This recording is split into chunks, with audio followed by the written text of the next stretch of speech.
Muy buenas a todos y bienvenidos a un nuevo vídeo donde hoy veremos la Logitech A20. Esta impresora está bien, tiene unas características muy parecidas a lo que vemos en una Ender 3, pero con algunas diferencias, también en el precio, por supuesto. En primer lugar, el volumen de impresión es de 250 x 250 x 250 milímetros, así que prácticamente son iguales en volumen de impresión. La base de impresión es una lámina de Mylar que es parecida a la Build-Tac, pero que es un material diferente. Tiene reanudación de impresión, placa base con el procesador ATmega 2560 que supera en memoria al de la Ender 3 y no tendremos problemas en hacer modificaciones en Marlin y quedarnos sin memoria. Pero además la placa madre tiene la posibilidad de poder cambiar los drivers. Los de serie son los A4988ET. La placa es la misma que montan los modelos de las versiones M y T, que son con doble y triple extrusor, con lo que da la posibilidad de ampliar a multiextrusión en un futuro si queréis aventuraros en esto. También tiene un MOSFET externo con refrigeración independiente que la hace más rápida y eficaz a la hora de alcanzar las temperaturas requeridas en la cama caliente y libera a la placa de esa función alargando la vida útil de esta. También tiene el bootloader cargado y podremos modificar Marlin a nuestro gusto sin problemas.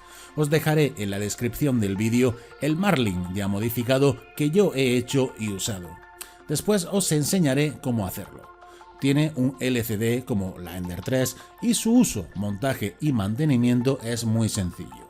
No tiene nada más a destacar, salvo elementos estéticos o estructurales como la distribución de la fuente de alimentación, placa madre y componentes en la base de la impresora dentro de un habitáculo, haciendo un conjunto más compacto y estéticamente más agradable. Por lo demás es igual o parecida a lo que vemos en una Ender 3, sistema Wooden de extrusión, boquilla de 0.4 mm, extrusor MK8 de los normalitos, fuente de 24 voltios y poco más que contar de ella. En la tarjeta de memoria que incluye el kit no hay nada de información, manuales o algo que nos sirva para iniciarnos sin tener que buscar en internet. Lo único que había en la tarjeta es un archivo G-code para poder hacer la primera prueba de impresión. Si queréis más información o los manuales en formato digital, tendréis que acceder a la web de Logitech y descargarlos desde allí. El empaquetado es correcto y todo va bien protegido para el transporte.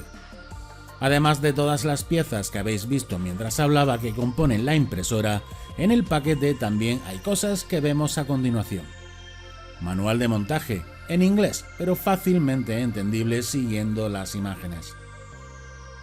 Una alfombrilla para el ratón que incluyen como pequeño detalle. Cable de alimentación. Una bolsita que incluye tornillos, tarjeta de memoria y el sensor de filamento. Una bolsa con una espátula, tubo de teflón, bridas, cable de conexión al PC y de los largos, que últimamente algunas impresoras o no lo incluyen o ponen uno cortito que no sirve para nada si no usas un alargador. Una pequeña muestra de filamento y otra bolsa que contiene tornillos, dos nozzles de repuesto y los tornillos y tuercas para el soporte de las bobinas, una bolsa con llaves hexagonales, llaves fijas, pinzas, varilla y aguja para la limpieza del hot end, soporte de las bobinas. Y ahora, como vengo haciendo por costumbre, os enseño el interior de la base que contiene toda la electrónica y componentes eléctricos, el ventilador de la electrónica, una vista general del conjunto, características de la fuente de alimentación, MOSFET externo para la cama caliente, que como veis tiene su propia refrigeración.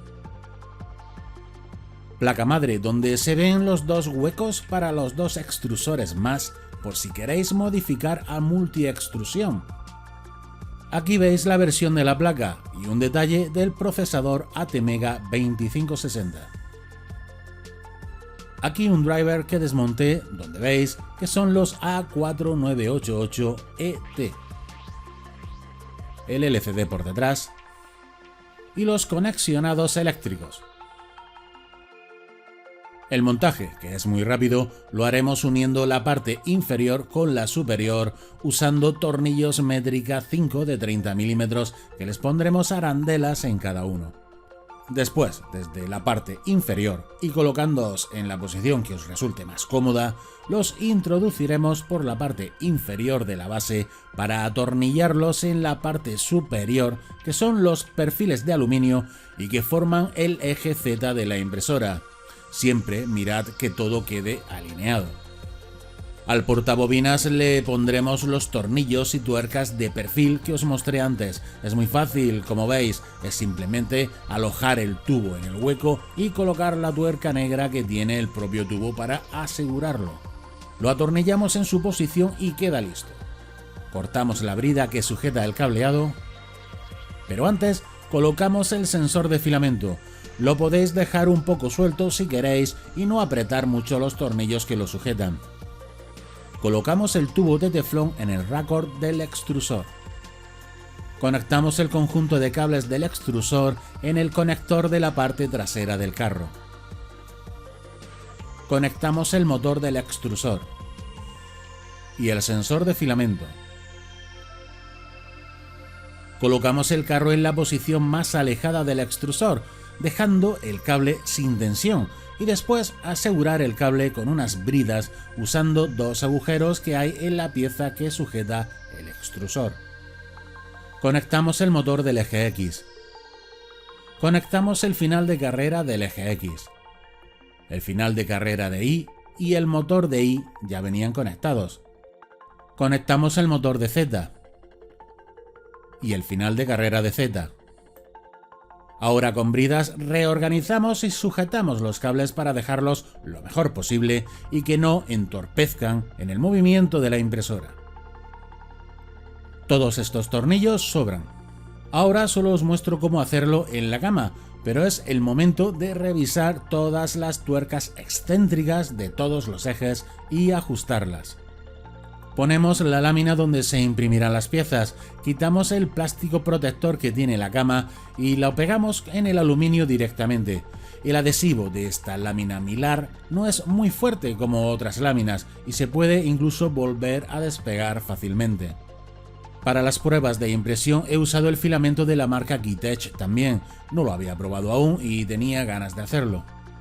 Colocamos la bobina, insertamos el filamento en el sensor y haciendo presión en el tensor del extrusor para liberarlo, introducimos el filamento hasta que llegue al hot end. Quitamos el protector del LCD. Introducimos la tarjeta de memoria. Y nos aseguramos que la altura de la cama sea baja para cuando hagamos homing no choque el nozzle con la cama y así evitaremos daños. Conectamos el cable de alimentación y encendemos. La impresora se inicia y podemos ver que tiene la versión 1.8 de Marlin. Os dejaré la última versión hecha el día que hice el vídeo para que la pongáis si queréis. En la descripción del vídeo la tenéis.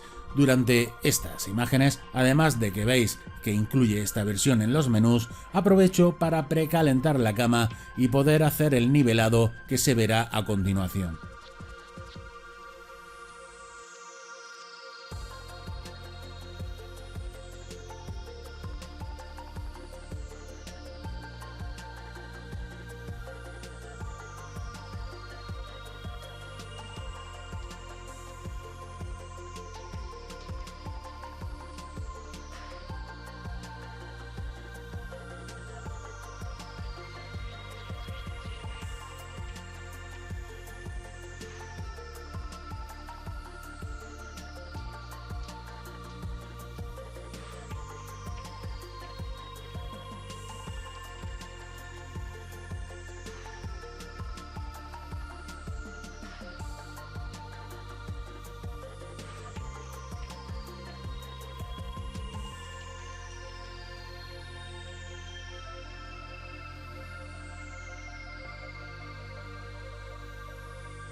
En esta versión, después de hacer un home, nos aparecerá en los menús la opción de hacer un nivelado por puntos, así que la seleccionamos en el menú.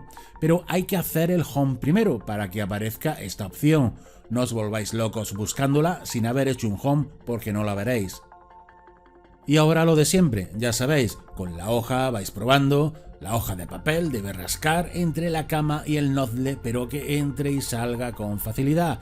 Lo repetís varias veces hasta dejar la cama nivelada.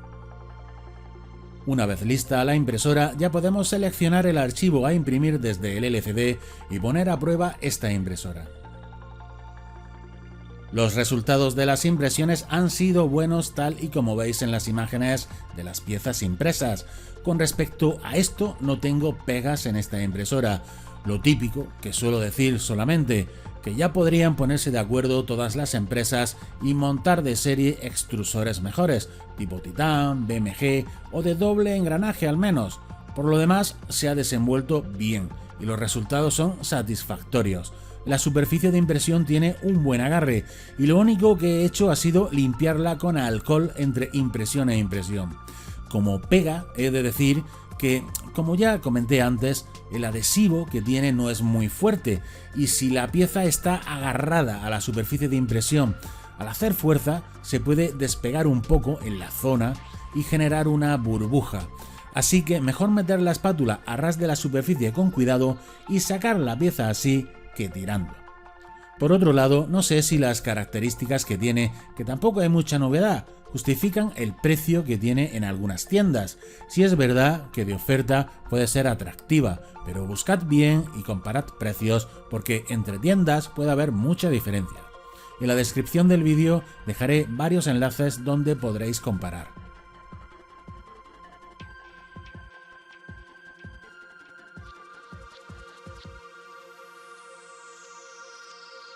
Ahora vamos con el cambio del firmware. El que os dejo ya tiene la configuración de esta impresora, solo tenéis que usar VS Code para compilarlo o modificar lo que queráis. Seleccionar el directorio donde está la carpeta del Marlin que os dejo y se os abrirá en el VS Code para hacer la modificación, aunque podáis usar el archivo .hex que yo generé y usarlo directamente. Una vez abierto, como hemos hecho en otros vídeos, podéis cambiar en configuración.h o en configuración avanzada lo que necesitéis. En el caso de las imágenes que estáis viendo, solo veis que modifico el giro del motor del extrusor y los pasos para poner un clon de Titan a esta impresora. Algo que me gusta hacer cuando ya hay una carpeta .pio donde hay archivos generados es borrarla y así evitar posibles errores en la compilación. Una vez borrada le doy al icono del check de aquí abajo para que comience el proceso. Si queréis conectar la impresora y subir ya el firmware modificado, podéis hacerlo conectándola y pulsando justo el icono de al lado, el que tiene una flecha. Este proceso está acelerado, tardará más o menos dependiendo de vuestro ordenador. Una vez terminado, nos sale el aviso de que todo ha ido correctamente.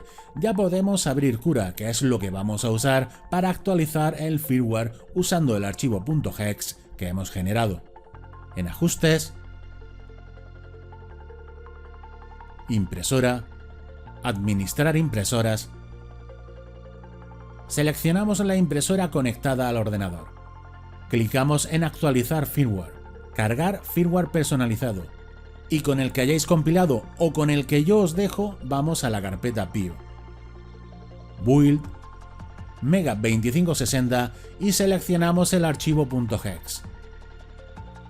La actualización del firmware comienza y cuando termine tendréis la impresora actualizada y con nuevas opciones añadidas que seguro os resultarán útiles e interesantes. Espero que os haya gustado el vídeo, que os sirva de ayuda y que hayáis pasado un buen rato conmigo. Darle a like, compartir y suscribiros si así ha sido. Me despido dándoos las gracias por haberlo visto y os envío un saludo a todos.